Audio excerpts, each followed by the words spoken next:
If you're sure that your car meets the specifications and you've done all your filleting and you're ready to produce your machine codes, there's a couple of little things we need to do in order to prepare the car to go into the software which creates the machine program. So the first thing we have to do is create a referencing pad across the back of the car here. So I'm going to choose pad and sketch, and this sketch is going to go on the YZ plane across the back of the car. So what you need to do is select the rectangle drawing tool and draw a rectangle of no particular size around the outside of the car like that. Then click off and choose this section here, and we need to constrain that to 80 millimeters. We'll choose this one here and we're going to constrain that to 42.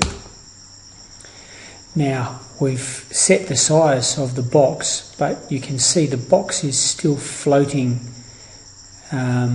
in space, so we need to fix it in place because it's in fact this pad which locates the car where it needs to be inside the software program. So the next thing we need to do is to select one of these long edges, and holding down Control we select the second element, which is this XY plane.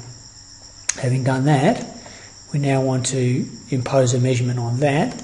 In this case it's half of 42, so I'm going to put 21 on there.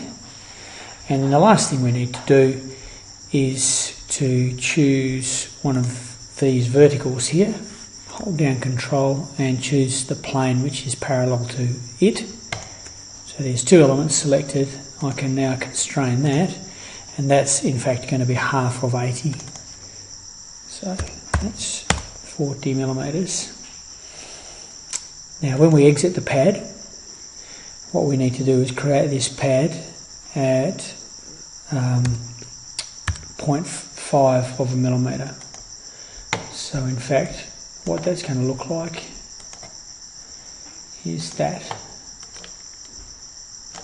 And now we have a referencing pad on the back of the car.